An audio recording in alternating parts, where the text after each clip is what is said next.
Hi guys, welcome back to my channel. Thank you so much for coming back. To my returning subscribers, I am so grateful. You have definitely been part of my growth. And if you're new here, welcome. My name is Ebun Oguntegbe. I film about lifestyle, conversation, and faith. Right now, I'm journaling my MBA experience, and I'm sharing it with you all, hoping that I'm able to give you some perspectives into what it looks like living as a graduate student. So today, I am not alone. I am with my other grad colleagues. So I have 5 other people with me on the call, and today's conversation is going to be about culture shocks in the United States of America as a graduate student. So most of us moved into the US within the last 1 or 2 years, and we've been hit by different shocks. And I'm really excited to hear what everybody has to say. If you're planning to come here or even moving abroad anyway, I'm really hoping that this gives you some certain perspective as to what to expect. So we'll start by everyone introducing themselves. So Derek, let's start with you.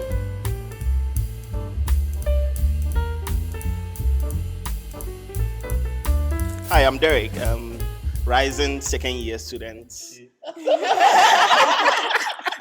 I can't wait to fill those shoes, even though I'm terrified as hell. But yeah, excited to be here. Where are you from, Derek? Oh, I'm from Accra, Ghana, and shout out to Hilda representing Ghana for that please. amazing account.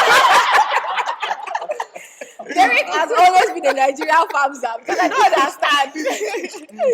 All right, Derek, thank you so much for coming. Hi, my name is Omaloro. I'm also a second year MBA student. Yeah. Are you second year yet? I thought you were rising second year. I'm already a second year, my dear. Where are you from? Okay, where am I from? I'm from Nigeria, Ekiti State. Wow. Yeah. Hi everyone, my name is Oluwato Blover, prospective second year MBA student. I'm from Ogun State, Nigeria. Hi everyone, my name is Iyanu and I am a rising second year. I am from Ogun State, Osun State, Nigeria, depending on. I bought certificates when I was about to present. My parents are from Osun State. I'm from Osun State. All right, hi everyone. My name is Oluwaseun Adeyemi. I'm from Nigeria. Where in Nigeria? I hope you are aware. Where? Oh, okay. Where in Nigeria? I'm from Kogi State, the Yoruba speaking part of Kogi State. Yagba West. Yeah, Yagba. I'm a second year master student in the Department of Geology. I'll be graduating this summer, so I'm still a second year. This summer? Yeah, this summer, yeah. School in summer.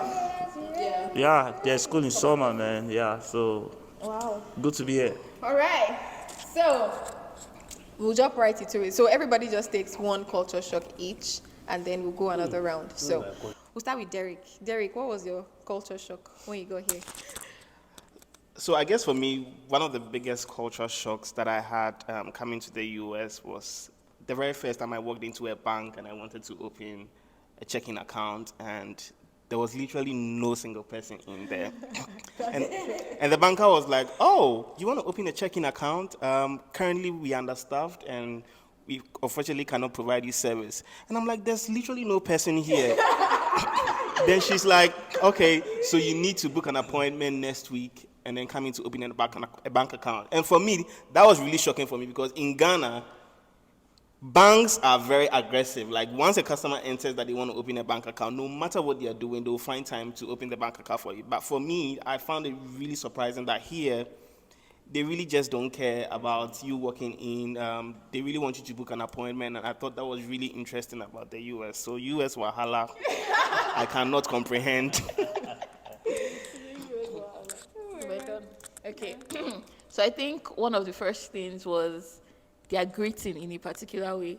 So I think when I first came to the US and I had to enter like Ubers and the rest, and normally now you tell somebody good morning, good afternoon, when they are going, have a nice day, like, have a good one. I'm like, what is the one we are having? Have a good one. And I was looking at them like, what does that even mean? And from there, so they say it, I was like, oh, have a good one. Have a good one. I don't know the one they are having till now, but have a good one. Yeah, that's their greeting here. Yeah, I think for me, it's always this urge to speak. I mean, at every point in time, sometimes people, like, coming from Nigeria, you know, I might not want to speak with you, or like, you should know by, like, they don't really, the fact that people don't understand sarcasm, one, for me, and then the other thing is when you cannot read people's body languages, you should know when these people is not interested in whatever you are saying, and then they still continue talking. So you be like, oh, and then, you know, they're always smiling, so you have to show interest. I'll be like, oh yeah, you know, yeah, that's true, that's They'll true. be like, oh, so wait, you say, Yeah, that's It's true. usually during like Uber drives, and then they keep on going on, and when Yeah. I'm just like, when do you actually stop? Sometimes I'm just like, please cut it. There was like, I'm sorry, there was an Uber I took from like Athens to Atlanta, and the person spoke like throughout 1 hour 30 minutes drive, and I'm like, Oh my goodness, my bandwidth can't stand.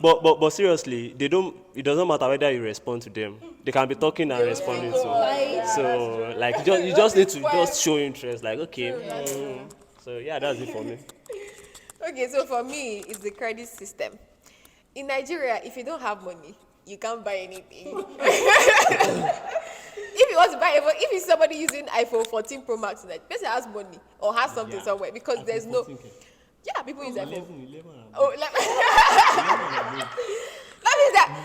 that means they have the money to buy it. If you want to buy a house, if you see somebody living in their own house, they bought it with their money, like 100% cash. So there is no credit system. But over here, you have to get a credit card, start building your credit system. You want to buy a house, a mortgage, everything counts, your credit. If you don't have money, you are broke. Yeah, like, and I think, and in Nigeria, it's like, it also helps in a way. So, I mean, there are two sides of it. In Nigeria, it helps you manage, like, your finances. It's like, if you don't have the money for it, then you're just not doing it. But over here, you can buy something on credit, and you're like, everybody's using phone, everybody's using car, but everybody's running on credit. But you know, on the upside, they're actually like Nigerian lenders, right? But those guys, if they borrow you 7K, you must they're return sharks. 40K. Value your life. Pumping, and they will post you all over the internet. They will send message to all your contacts. All your contacts. So person is a thief, blah, blah, blah. Yes. It's the system itself, like Yeah, that's it's the the credit system. system. And Yeah. And you know what the downside is? Then you see any discount online, you're like, oh, let me check it out. I can buy now and always pay later. Yeah. Then you keep on just buying everything on discount and always looking out for deals. Yeah. But I Buy think- now, I- pay I later. think the- And I think We still have something that about it mentality. that when you come the first time and you see that you have access to all these things and your eye shook and you spend all the money, by the time you now recover, yeah. You know, So, So I mean, for me, I just see this credit card of a thing as, to me, I see it as a game, you know. So, to use my debit card, you know, to buy something from the grocery or to just make some purchase, you know, I use my credit card.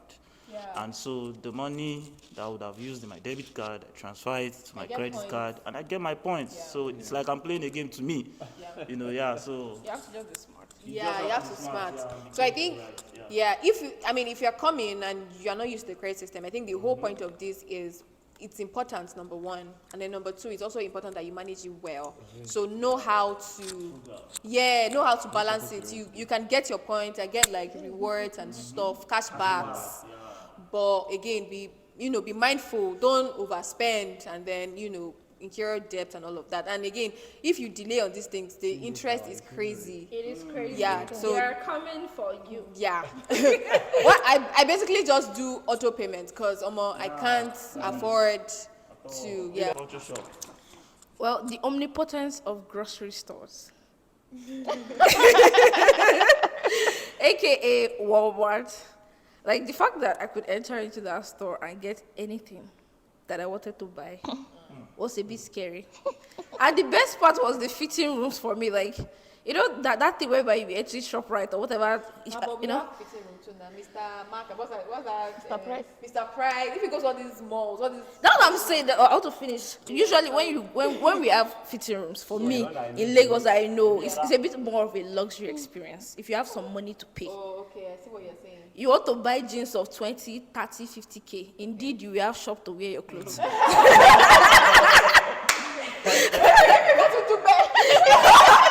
But if we want to talk about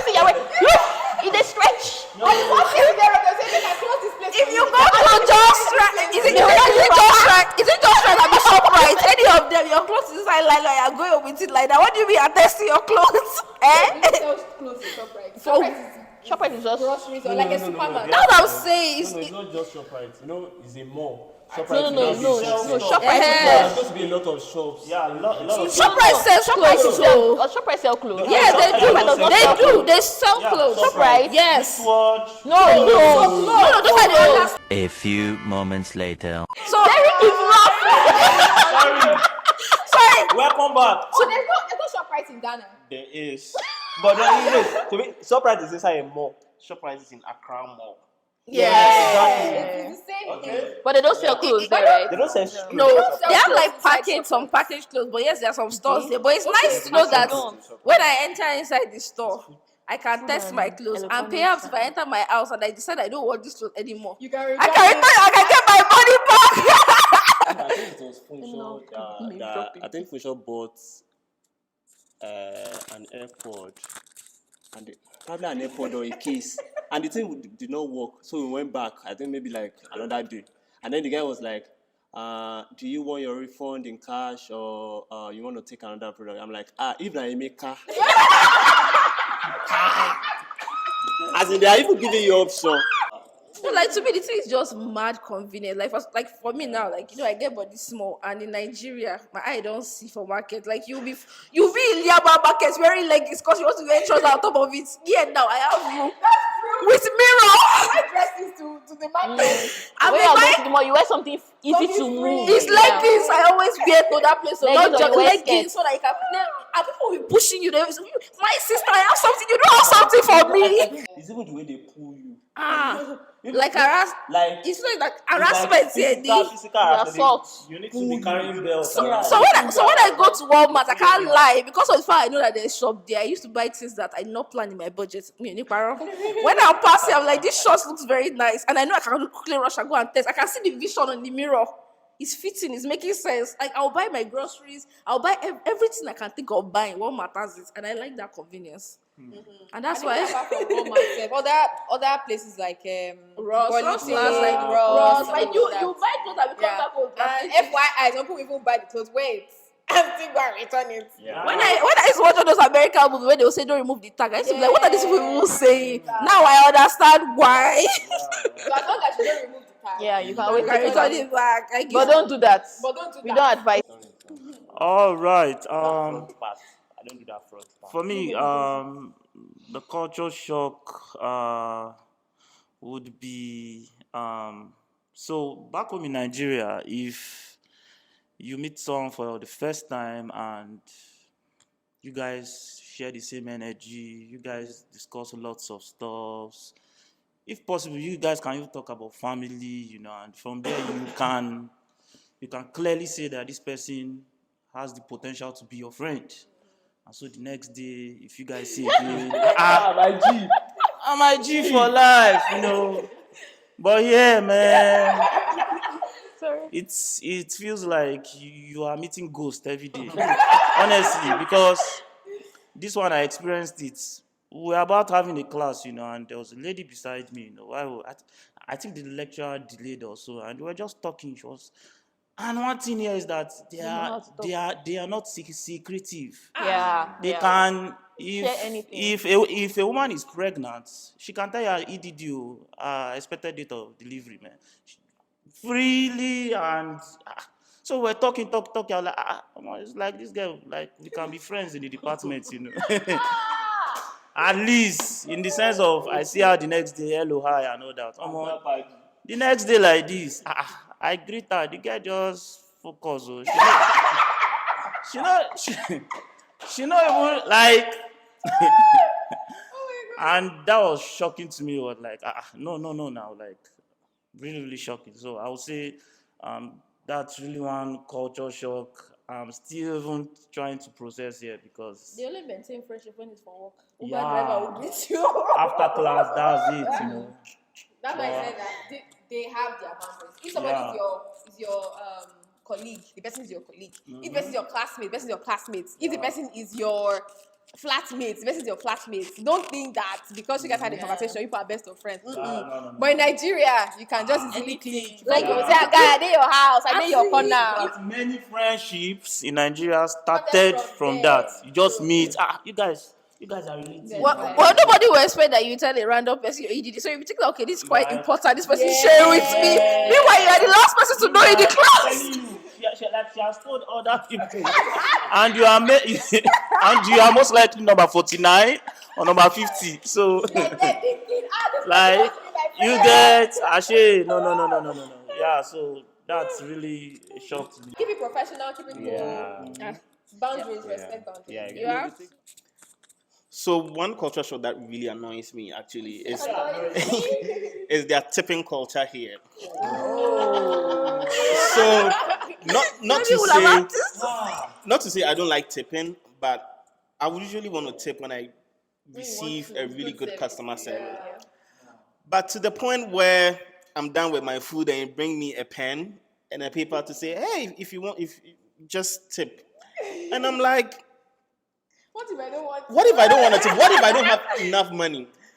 That is even okay. When they bring you that kind of like POS system where it already has like predetermined tips, 10%, 15%, 20%.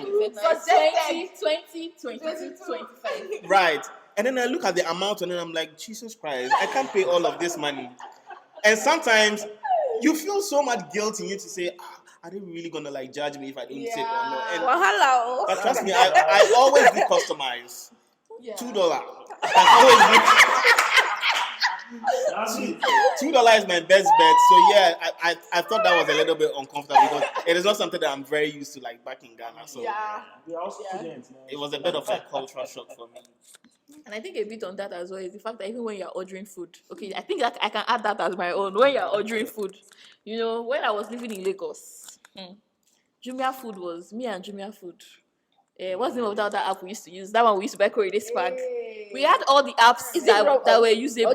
Or in Nigeria? What's the name? I can't remember the name. remember the name. In fact, we had all the apps that were usable. Jumia It Food was was a Sulere app. Customized app. Yeah. So you know, you can. In fact, you don't even need to have money. Just you can buy anything you want. But here, by the time you see the amount of money they're going to tax you, the amount of money they're going to spend on delivery, then okay, let me tell you guys my first experience buying food from like Uber Eats here. So I think I was really hungry, and then I was still eating Chick-fil-A. Chick-fil-A is like burger and all these things. And I ordered for Chick-fil-A. Then I said that, do I want priority delivery? And I was like, priority delivery. Then I said $2.99. I'm like, after paying almost $10 or $14, and by the time they added up all the money, it was getting to like 17. I will not still pay priority delivery. And sometimes priority delivery and the actual time of delivery might not be so far. But this one was far. Like, I ordered that food by 6 o'clock. The food came to 9. I said that if I had gone to the kitchen as a good Nigerian girl to cook my food not be ready by now. So like that taxing, that delivery, like, and you need to have the tax. I don't know if it's because in Nigeria they always add tax to everything already. Yeah. So here, I'm going to say that when you see something in Nigeria, like when you see the price of something, you know tax that's the has already price. added. Yeah. That's the price. But here, it's always anything you buy, pre-tax. yeah. That's why I'm so coming about that thing. So you see something of $40, like, okay, let me pay for that. By the time you now, It will be $45. $45. And you've already budgeted. especially electronics, man. Yeah. And when you see stuff on like discount, they're like, oh, $40, let me just get it. By the time you calculate everything, you have to send No. forget it. And especially when you're going, like for Iana's example of Walmart, when you go to Walmart and you buy different things, you buy clothes, you buy food, you will not be seeing different sales tax. You will not see tax at $4, tax at $8. but one day I wanted to buy food. The food, I'm not sure for me and Omolora, I think it was like $30-something. I saw tax of like $10. I started feeling cold. that day I ate that rice at least 3 times because I needed to save all that $10 I paid. So anyway, if you come here and then you want to buy something, be conscious that the amount you see is the pre-taxed amount. So have that conscious. The same goes to your salary too. Don't be too excited. They've not taxed it. Yeah, so I think another thing for me is still on food, actually. One of the things that I miss the most, not one of the things I miss, okay, outside of family and friends, another thing that I miss the most is the food. I mean, yeah, they tell you that, oh yeah, we're having this event. There's going to be a lot of food. You know, Nigerians now, you know that vibe. Oh, there's going to be food. You know, you go there with, like, no. By the time you get there, and then you just see iced tea. Wait, let me even start. Let me start with drink. You see, okay, sweet tea and lemon. Then you Sweet see, tea, unsweetened tea. yeah. So they have like, I think it's always three: unsweetened tea, sweet tea, lemonade, and then you have blocks like ice. Yeah, and then you have ice, and then you be like, and at the end of the day, you now see cheese. What's that chips? Doritos or Doritos? What? You see Doritos, and then you be like, Haze, and then they're gonna have like. Let's talk about that there. Fruit platter, the old carrots with kidney corn, and one green and thing. before that peppers. event, if you see the Pepper way thing they are going to confuses really, me. Always confuses me. Like, is it fried rice? Are we cooking it? Sliced sweet peppers, Like- and the green one, and then like the yellow one. I'm like, why would you give this to me Like, as like a snack? You come from a long hot day and they're eating. and then you know they have all of. I mean, one thing I like about the serving here is that it's always buffet rather. Like you all serve yourself. I remember one during orientation. So we were on queue that day. I know Funshaw is my witness on this. Then I saw the way they packaged that food. It was looking like moi moi. And I was like, and I looked at people in front before myself, and they were like maybe like 5 or 7, and I'm like, these people are going to take this moment, and then it was like just 2 moi moi on the plate. I was like, let me quickly go so that I can take this thing before this will go. You know, when I got there, it was like sauce. It was like sauce, and then I'm like, It's more like peanut butter sauce. no. In short, you know, I mean, the excitement about the food just goes away. But I mean, I cannot blame them. Is what they have, what they are used to. So it's just like our taste buds are different. So yeah, I think the food is another shock for me. Okay, so I'll probably just remain on that and say that in Nigeria, we have a lot of paid services. So it's like, it's relatively cheap to pay people to do stuff for you. Over here, oh God, I haven't watched YouTube videos to do certain things like I have in this United States. There's some food I've never cooked in my life. When I go here, I started cooking it. It's like moi moi.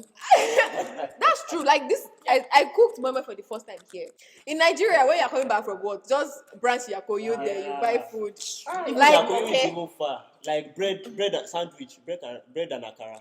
Yeah. All my customers just- on the road. Yeah. Suya, you can easily just run out to the street. Suya. Just go take it back home.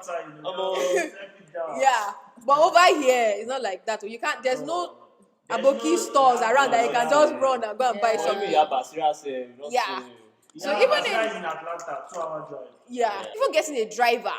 In fact, I never thought I was going to drive and did not have that intention of driving anytime soon, to be very honest. When people were buying, I'm like, I'll probably get a driver or something. But over here, who born me? Me, Seb, I'm looking for power. I'm looking for power job. Not even they pay person power job. I'll drive you. You will learn, no, you will learn to do a lot. I pity people that have children because in Nigeria it's relatively easier to get nannies and help. Yeah, people will go around. Neighbors, people around. People will offer to help you. So what I'm saying is if you are coming here and you don't know how to cook and you want to eat food, you don't want to buy food, my brother and sister, please learn. If you know how to do something, I feel like you are even at an advantage. For instance, if you can make hair. If you are listening to this and you can make hair, my brother and my sister, please sharpen that skill because you can sew clothes too. You make if you can sew like all those skills that we take for granted. Cobbler, that's the truth. Like when you're in Nigeria, if you want to slim fit clothes, if you give Aboki 15 naira. Over here, it doesn't look like that though. There's nothing like that. That's if you even see is going to talk to You will They'll even be see. telling you I'm 1 hour away from your site. Yeah. I wanted to create my suit for like formal, and then I went to the tailor. He's like, "Oh, you should have booked like an appointment 2 weeks ago. And I'm like, what? But I have this event now. Like, I'm sorry, but like you need to book an appointment. Baba. Nigeria will be say if you. I don't think I've ever been to any barber shop and it's like, no, you are late. You need to come back another time. I'm telling you, their barbers here close 6 p.m. Where I'm from, They just they want because they start work by 6 p.m. Like some people are just closing from work they now. stay around. And then a barber shop, you see like queue goes and they take their time. They don't. In short, if you like say that you are a president's son, you are first son, you are this thing, it don't matter. Yeah. Like they will take their time, talk, gist on one edge. They can use 1 hour. I'm telling you, yeah. And they will insist on And following that in time. short, you cannot even you can't. There's no. You only go to You the just- barber salon when you don't have any. Yeah, exactly. Because in short, I think yeah. Let me talk about school. When you come to the United States, start your education by reading your syllabus. Nobody sent you work. Read that syllabus. Read it and understand the grades. Understand where C starts from. Tori and 1 year. You be thinking that okay, I'm just giving my best. You are in 75. You are taking that course. The one that is group work when you are supposed to submit it. In America, if you don't open your mouth and ask a question, they assume automatically that you be no. When I was writing my first quiz, I remember finance. I was seeing my classmates going to go and talk to the professor. In my mind, what are these people saying? You know, from Nigeria, you face your studies, you do your, even if you don't do anything, you do your best and submit. Yeah. Odo. My first quiz, I was there thinking it's just average. I can always make it better. I was on a C minus. Odo. So where does A start from? A starts from 93, 94, and 95. Study your syllabus clearly and know where you want to belong. Don't gonna be thinking that I scored 7 today. I'm doing my best. You are in B. You are in B plus, barely B plus F. Your P is well seated. So when you are in the class and you don't do anything, raise that hand. In the test, you are seeing vision. Stand up. Go for office hours. In Nigeria, whereby you are doing the best you can, you don't even fear yourself. Tell your lecturer, say I don't get it.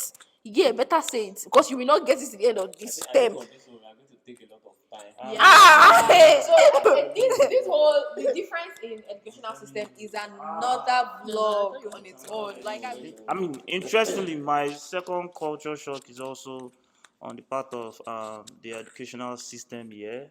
I found it really funny that here, Senate don't meet to release results.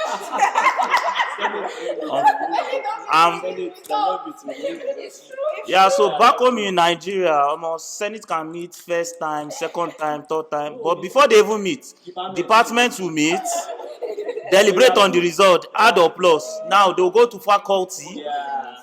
Faculty will meet, deliberate, before they now go to Senate, and it can linger for months, 1 month, 2 months, 3 months. Here, you are finishing your exam 2 days back. they don't put on it's like all the results come out in week after the final exam. Like they even put on the syllabus, you will know as you are starting the semester that my results will come out December 15th. Yeah. And the professor is the one imputing your result too. Yeah. Like there's no other, like it's really shocking because I was like, wow, so Senny don't meet here. Like we were really abused in Nigeria, honestly. Really abused. Even minutes of meeting. You know we all get the mail. Like minute of meeting of Senate, Have you read it before? I've never read it. That's true. But like they always send it to us. If they want to meet, they will let everybody know Yeah. that they are Even meeting if they so postpone that meeting, Yeah, they send a mail they'll that give an they update to postpone this everybody. meeting. Just like what he said, I graduated last week Wednesday. I had an exam on Tuesday, and by the time I got home, got home on Tuesday, I already saw the result of the exam. Can you imagine? I'm telling you. It's So in fact, before my final exam, I already know. Like you see some grades before the. So it's okay. So this video is already appearing very long. So I might break it into 2. So watch out for part 2. I hope you've been enjoying it so far. Don't forget to like, comment. So I want to see your comment down below. Like if you have ever experienced any of this, No. or if you are coming anytime soon, please drop your comment below. And also share to people. Like, yeah, I would love it if you could share this video to people just to make them aware. But yeah, see you in the part 2 of the video. Bye.